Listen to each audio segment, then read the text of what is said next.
Can you explain what the Facebook experiment was? The emotional Facebook experiment? Yeah, so it was published in 2014, but the research ran in 2012, and it was a study. So it was published in the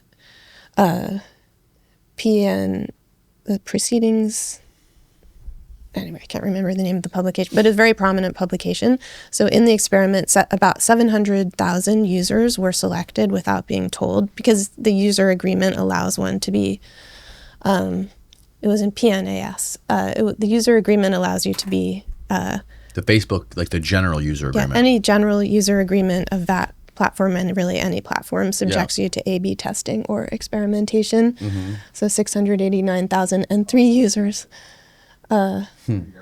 Massive scale. So the title's really interesting, and this was the last time that the Facebook research team published in such a prominent journal, and I think it was partly they wanted to announce this. It was a little bit of like planting a flag and showing that they had done something that was historic in the field of operationalizing emotion. So the basic experiment was somewhat simple. They divided these users into 3 groups. The first group was exposed to their news feed was altered. So instead of receiving the regular algorithmically delivered feed, you got a more negative feed. Then that was measured by word counting software that claim that measures the emotional state. So it was more negative, and those people then were tracked in how they responded. Did they post more negative things? Did they react in a more negative way as measured by software?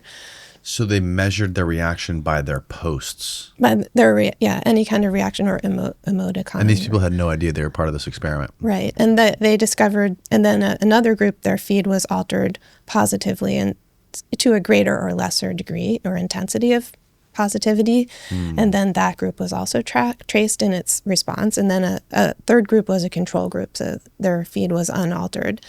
And the discovery was that the negatively altered group then posted in a statistically significantly more negative way. The positive group was more positive, but less striking. Right. And then the control group was unaltered.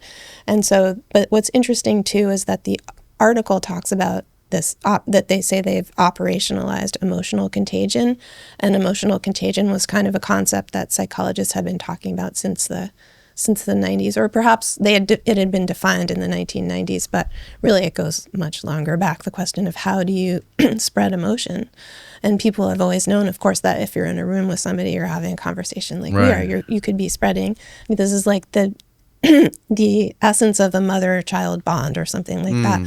But the question was, could emotion be spread? Could negative emotion be spread? Could it be done if you're not in the physical presence of someone? Could it be done across vast distances? And could it be done at scale with a massive, that's why they say massive scale. So the article is really kind of triumphantly announcing that, yes, we've proved that this can happen even in the absence of any kind of contact. Wow, because it's completely not efficient to use actual drugs on people, because you can't affect a population. You can't go give somebody some acid, every single, however many people are on, in the country. What is it like 500 million people in the US, something like that. But if you can find a way to manipulate what they already have in their hand 24/7, they're staring at, and use something use the tools that are on their phones already to sort of manipulate the chemical balance in their mind, that would be the perfect way to do this. And what I discovered too was that, so some people wrote into when it became publicized, because it got a lot of attention, this experiment in 2014, although, so some people wrote into Facebook saying, could I ever know if I was in this experiment? Because I became very depressed during that period. I was in the hospital with suicidal ideas, and I want, it was very heartbreaking, and others were outraged. There was an investigation of some of the researchers, but it really came to nothing as far as I can tell, and everyone was essentially promoted. But what I discovered is that some interesting things, there's not necessarily a direct connection, but the word counting software that was used to measure negativity, to measure the emotion in the experiment, was actually trained on people's diaries, because they said we need to be able to measure as if we were able to enter the minds of the subject. The software developers said, who are psychologists, they said, so we'll have people write about the worst thing that's ever happened to them in diaries, and then we'll take that and sort of make it's almost like a preliminary language model.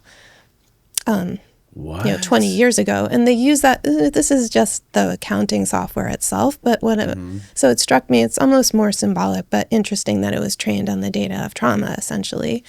And I'd also discovered that the definition of emotional contagion also goes back to this kind of classic study that was done at the University of Hawaii about trauma, essentially. So it's not simply just trauma, but really just that you also find this in the earlier cases with cults and with POWs, is that the unresolved emotions, people would say, whatever issues you have, your trauma. And now we understand trauma to be far more pervasive than it used to be seen as. It used to be seen as incredibly rare. Like a friend of mine who's a psychiatrist who was trained in the 60s, he said, you would expect to run across maybe 1 or 2 cases your entire life, and it would have been someone who'd been in a fire and been burned over most of their body. But of course, the definition and our sense of it has changed radically. But I think it gives us some insight into how everyone has something that can be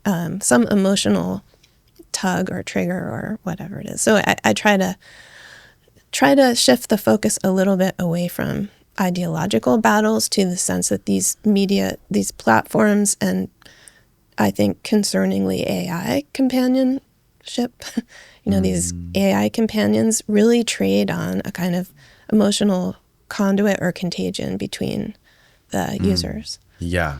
And it's funny how easily people can be swayed online too. Like for example, there's this phenomena on, I don't know how often you read YouTube comments or read through like X or whatever, but there's this phenomenon on YouTube.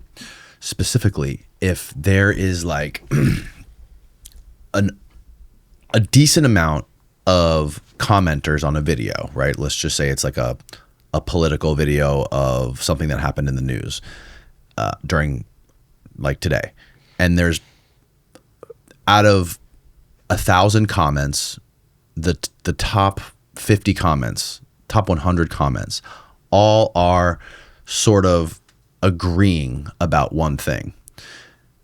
A new person who comes in and starts to read those comments without even watching the video, they are gonna go along with the consensus and agree with them, and it's not incentivized for somebody to come in and just disagree with everybody. Yeah. They want to feel like they're a part of the group. They want to feel like they fit in.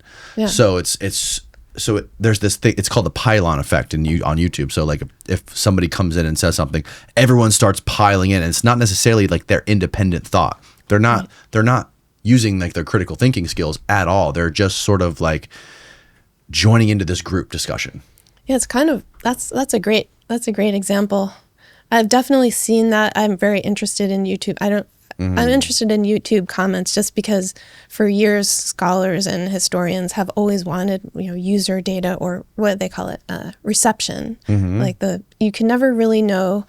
Say you're trying to study a literary text or something, a book someone published, even like Brave New World, you'd have to look at reviews, and maybe someone wrote in their diary, like, I read this book, but you wouldn't really get it. You wouldn't really get a lot of data, but now we have this incredible resource. And so I do think YouTube comments are fascinating. And what you're describing is, I imagine people have done studies, but I'm not aware of them, of how this contagion might occur. But and it's interesting too, because a lot of the comments are fake bots. Oh yeah, that's true. And people don't necessarily, well, there was that study that was then pulled, right, by the it's a European university that it was like studying Reddit threads and I never saw this. I think it was it was a study on Reddit threads. Yeah, they just had to recently pull it because it was unethical. But I think they were having people misrepresent who they were, and then they were trying to, achieve a contagious effect. And people just aren't. Other users weren't good at evaluating the human or non-human status, the botness of who they were interacting with. But also, what struck me is if you look at the comments, for example, in a Joe Rogan episode, which, I mean, they're interesting because you realize it is a community too. Like, people are talking to each other. So it's not simply just a group think, but it's actually a thing in itself, which I think is interesting.